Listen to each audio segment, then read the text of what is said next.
The Navy SEALs have a motto: the only easy day was yesterday. This suggests that discomfort is the norm, and you're always expected to push yourself beyond it. Throughout my career, especially during BUD/S, basic underwater demolition, SEAL training, we were constantly taught to get comfortable being uncomfortable. One drill we did was called drown proofing. Your hands and feet are tied, and you're thrown into a pool to perform various tasks. For most, this would seem impossible. But you're in a heated pool in San Diego, surrounded by instructors who won't let you drown. The training lasts 6 months, and it can seem overwhelming. But I didn't focus on getting through 6 months. I broke it down into one bite at a time, one meal at a time. If I could just make it to breakfast, great. Lunch, even better. Dinner, that's a win. Then, I'd repeat that approach the next day.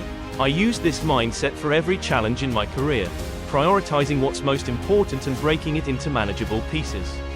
When the pressure built, I just took smaller bites. That's how I made it through.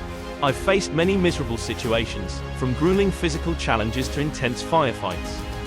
But when you look to your left and right, and you see your teammates laughing and pushing through, you find the strength to keep going. There were guys in BUD/S who thought about quitting every day, but I never did. Did it suck?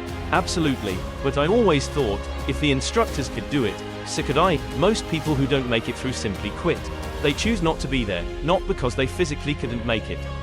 I like to break down the numbers. Each BUD/S student runs 1,627 miles, swims 134.2 miles, and spends 61 hours underwater. We use over 1 million rounds of ammo and hike 150 miles. It sounds impossible if you think about it all at once. But that's the point. Take one step at a time. Don't get overwhelmed by the big picture. One of the drills we did as kids back home involved jumping into freezing water in the middle of winter and learning how to rewarm ourselves.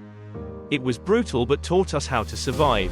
The skills I learned in the SEALs, surprisingly, translate to civilian life too.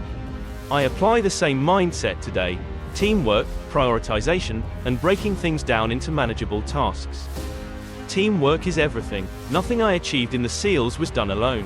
It was always about the team. When things got tough, you had to put the needs of the team above your own. In BUD/S, they would flip our boat in the surf when we were already exhausted, forcing us to work together to get back on track. The guys who couldn't put the team first never made it to the end. Now that I'm out of the military, I still prioritize and take life one bite at a time. If I can't control something, I don't waste time worrying about it. I learned that the hard way: it takes practice, but it's essential. One of the best leaders I ever knew, Tommy Valentine, always asked the new guys, "At what level are you willing to participate?" The only acceptable answer was, all in, all the time. Whether you're sweeping the floor or leading a mission, you give it everything you've got. I'm not special. I've gone through tough situations, and I made it through just like anyone else could. So when I face challenges today, I think, if I could get through that, I can get through this.